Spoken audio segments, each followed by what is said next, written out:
इस समय हम लोग मौजूद हैं भारत की राजधानी नई दिल्ली में और हमारे साथ एक ऐसे शख्सियत मौजूद हैं आज जिन्होंने एक जीरो से लेके और फर्स्ट की जो शुरुआत इन्होंने की बलिया से लेके दिल्ली तक। आज जाने हम बात कर रहे हैं रणजीत जी का। हमारे चैनल में आज आपका स्वागत है सर। और पहले तो मैं आपसे जानना चाहूँगा कि आप की शुरुआत दिल्ली में आने की कैसे हुई, कैसे घर से आप निकल के दिल्ली में आए?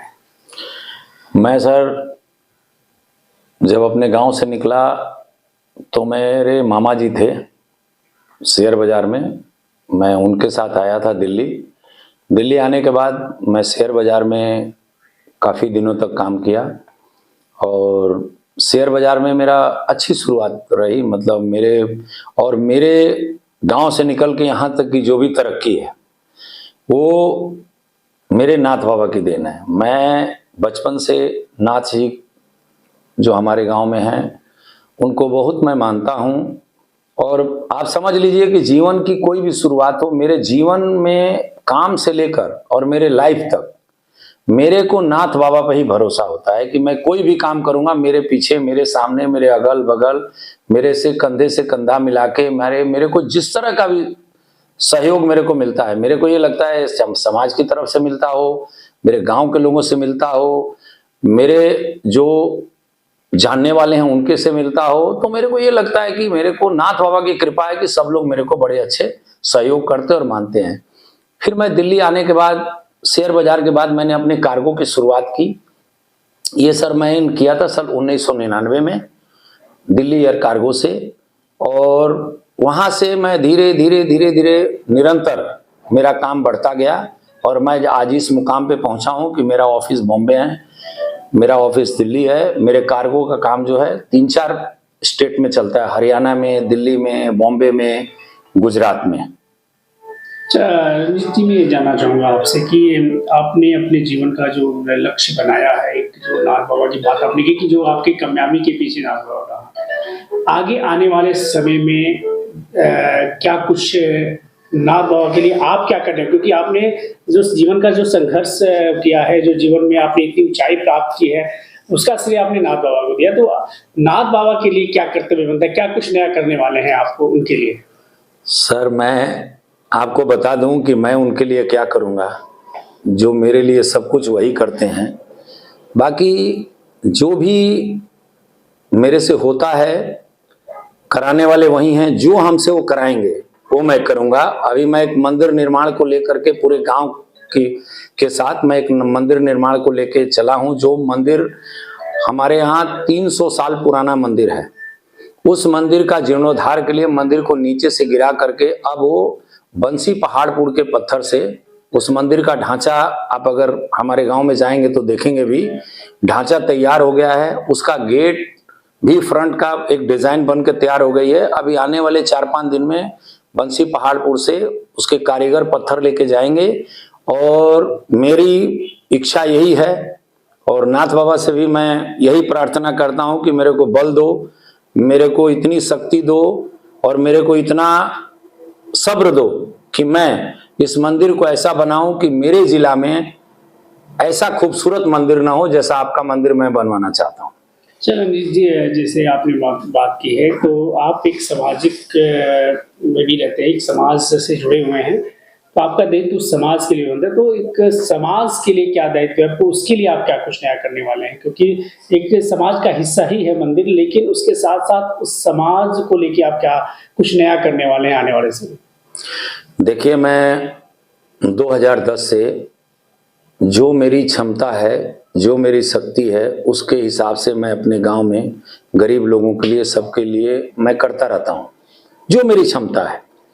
बाकी आगे मेरे को ये लग रहा है कि मैं बहुत कुछ कर सकता हूं, इसलिए कि मेरी एक इच्छा है कि अगर नाथ बाबा ने चाहा तो मैं गांव में एक ऐसा शिक्षा का संस्थान बनाने के भी सोच रहा हूं। अभी मैं मतलब उसका अभी मेरे मन में बात है कि मैं एक गांव में मंदिर के बाद अगर नाथ बाबा ने अपना आशीर्वाद बनाए रखा तो मैं एक ऐसा शिक्षा संस्थान भी खोलने वाला हूं जिसमें टेक्निकली चीज़ें होती हैं, जैसे डी फार्मा हो गया, जैसे जो टेक्निकली चीज़ें हैं।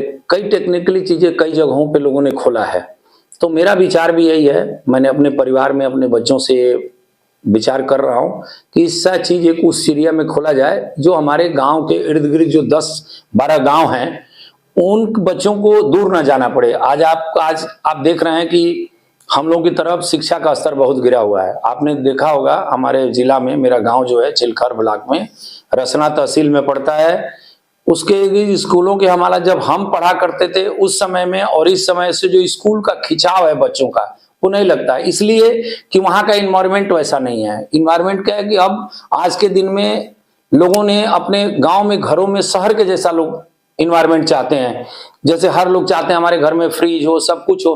तो बच्चे जब वहां से निकलते हैं स्कूल में भी चाहते हैं मेरी कुर्सियां अच्छी हो, मेरे पंखे अच्छे हो, मेरी खिड़कियां अच्छी हो, हमारा पहनाव ओढ़ाव है, हमारे से बर्ताव करने वाले लोग अच्छे। हमारे जमाने में और इस जमाने में बड़ा फर्क है। तो जब परिवर्तन होता है, जब बदलाव होता है, जब डिजिटल इंडिया की बात करती है हमारे देश की सरकार, तो हमारे को उस तरह के कॉलेज स्कूल भी चाहिए जो वहां के। और मेरी इच्छा ये है कि मेरा अगर ऐसा नाथ बाबा के आशीर्वाद से बना तो जो गरीब बच्चे होंगे, चाहे वो किसी भी जाति के हों, गरीब बच्चे होंगे, वो मैं उनको निःशुल्क शिक्षा की प्रावधान बनाऊंगा, जो मेरी ये आगे की सोच है। तो लास्ट क्वेश्चन मेरा आपसे है कि भविष्य में क्या आप की जो जड़ें दिए हैं गांव तक, तो क्या आप हमेशा के लिए कभी ऐसा समय आएगा कि गांव में ही रहना पसंद करेंगे या फिर दिल्ली में ही रहेंगे, या फिर गांव पुनः आप गांव में अपना? देखिए ऐसा सिचुएशन तो अभी भी है, अभी भी मैं गांव में रहूंगा। मैं गांव में कोई ऐसा नहीं है, मेरी खेती बाड़ी अच्छी है, मेरा गांव में रहने का मन भी करता है, मेरा लगाव भी लगता है कि मैं अपने गांव में, जैसे मेरे परिवार का बहुत बड़ा बगीचा हुआ करता था, मैं वो करूं।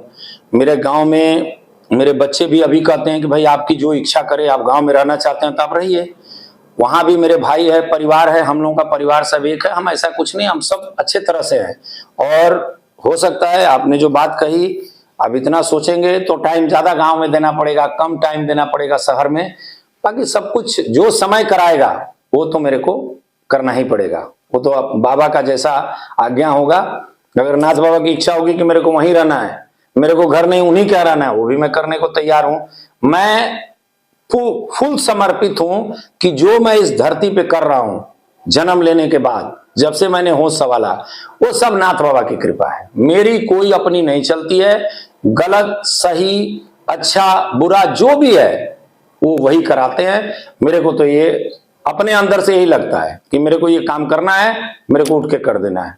और मेरे को ये लगता है कि जो नाथ बाबा करा रहे हैं वो मैं कर रहा हूं, चाहे कोई भी रास्ता पे चुन ले, वो हमको जाना है, हमको ऊपर से आदेश आता है कि भाई ये काम करना है, हम कर देते हैं।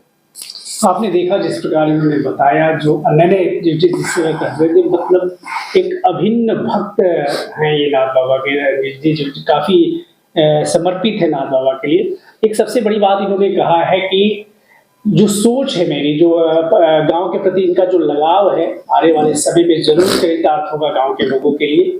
और हमारे चैनल की तरफ से इनको हम ढेर सारी बधाइयाँ देते हैं कि वो जल्द समय आए कि वो उस चीज़ के लिए प्रारूप तैयार करें। आगे भी इनके साथ चर्चा होगी आने वाले समय में।